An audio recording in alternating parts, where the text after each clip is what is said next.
Hello everyone, this is Leela Rani, Assistant Professor, Department of Computer Science and Engineering. In this video, I am going to explain how to create a simple login page in Flutter using Dart. Right. So this is mainly for beginners and students who are learning Flutter for the first time, right? So by the end of this video, you can learn the basic Flutter structure and most important widgets that used in this application, and how to create a simple login page. For real-time application, we can use Firebase, database and so on, and API, but for a beginner this is helpful. First thing is how to create a simple login page in Flutter using Dart. As you all know, Flutter is an open source user interface software development toolkit. In Flutter, you are using a Dart programming language to create an application. The application, it may be any application like native application, desktop application, web applications, right? The first thing is we have to import the package. Actually, Flutter supports many built-in widgets. These widgets follow this material app. So definitely we have to import this line. Without importing this package, we cannot create a user interface components, which means this package which provides many user interface components like button, text fields and so on. Next, as we all know, the main of each and every program that begins with main of. Here this main of is the starting point of our Flutter applications. Inside the main of, we can use a run up of method. This run of method which is used to start our Flutter application. Next step is we are going to create a class. The class name here is my app, which extends stateless widget, which means in Flutter everything is a widget. Widget is the basic building block of Flutter, like text is a widget, button is a widget, scaffold is a widget. So widget is nothing but a basic building blocks of Flutter. So widget that can be classified into two types. One is stateful widget, another one is stateless widget.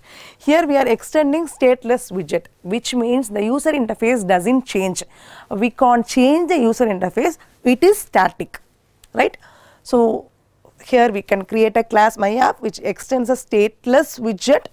So at inside the class we can override a method which is called build of.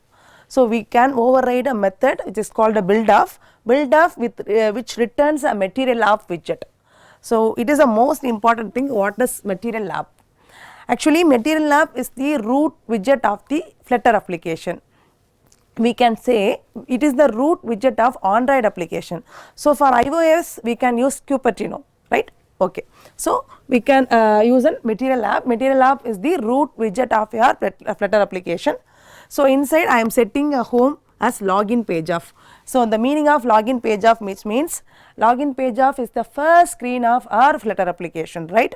So hope you all understand the first class my app which extends a stateless widget. Inside the class I can override the method which is called build of method which returns the material app. So inside the material app I am setting the home page as login page of, right? After setting home page, so we can create a class which is called a login page which extends a stateful widget.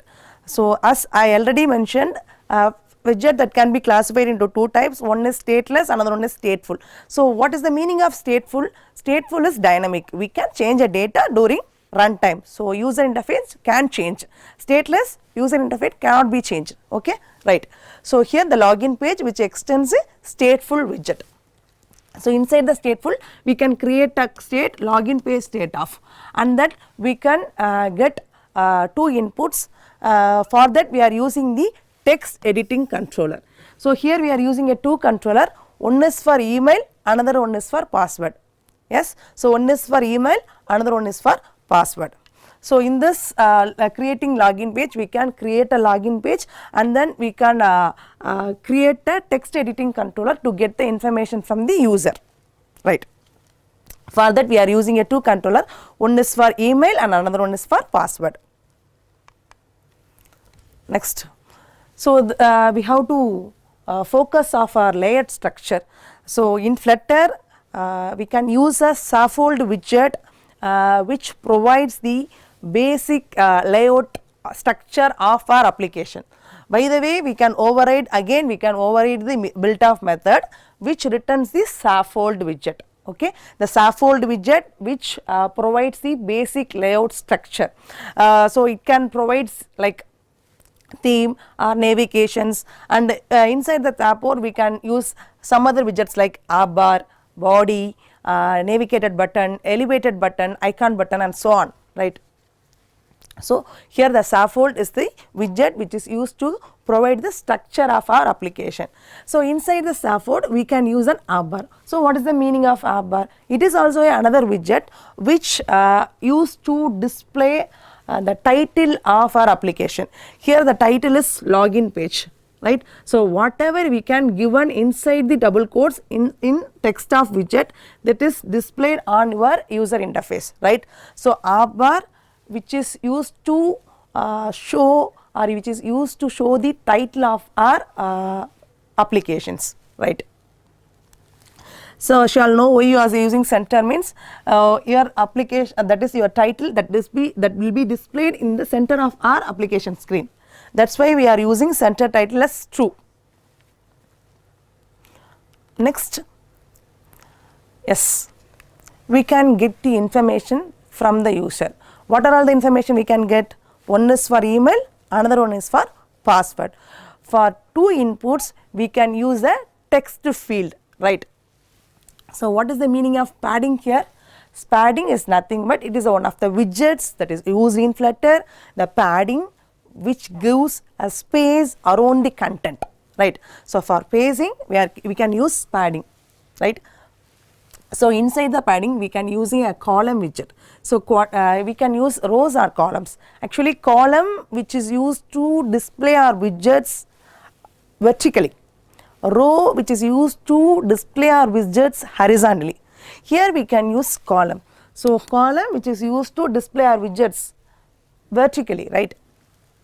So inside what is the meaning of this main axis alignment, which means here your content or widget that can be aligned as center. That is why we can use this main axis alignment, and then we can use the children. So inside the column we can use a number of childrens. The first children is email controller, that is email. Inside the text field we can get the email. Another one is password, right. So two information we can get we can get from user. One is for email, another one is for password. So for both input we can use two text fields, right. Here password, why you are using absolute text here? So here it is not a widget, it is a property of this password controller. This is the property of this text field. Why here I am using this is, here the password the password will not be visible, right. That is why we are using absolute text. So which we can set as true, which means it hides the character. Whatever the character we can type, it can hide. So it is, which improves our security purpose, we can use absolute text here. And then decoration which shows our label and border. So outline input border, what is the purpose of using this outline input border means which gives the space between the widgets, which gives, here we are using the two fields, right. One is for email, another one is for password. So for both the fields again we can use another one field like button. So for each and every widget we can separate as, right. That is why we can give outline input border of. Next we can perform the action using elevated button. Here elevated button we are used. So once clicking this button we can perform this action. Whatever action we can perform, let me see. So first inside the elevation, once we click the elevated button, onPressed function will execute. So inside the onPressed function we do our validation logic of our program, right. So onPressed, once we can click the elevated button, the onPressed function will execute. So then we go for a validation logic. So, what is the logic here is we can get information, one is email, another one is password. We can check whether they are empty or not. If the both are empty, we can display the message like please enter email and password using snack bar. Okay. So, this is of our logic. So, both are empty means the error, it shows the error message like please enter email and password. If not means else, it displays the success message, that is login successful. Here snack bar, what is the purpose of using this snack bar widget is, which is used to display a short message. Mainly it is used for alert, notification and status messages. Likewise, we can use this snack bar widget, and this snack bar widget which is used to display our message at the bottom of our screen, right. That is why you are using this snack bar. This is what our output. So, hope you all understand how to create a simple login page. This is for simple login page. For real time application, we connect database or APIs. So, this is for beginners, right. Simple login page we can create using this dot code.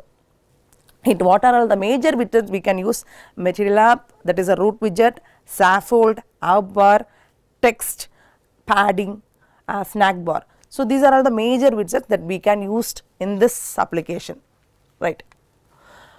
Once run this code, either it may be online compiler or VS Code or Android Studio, we can run our code.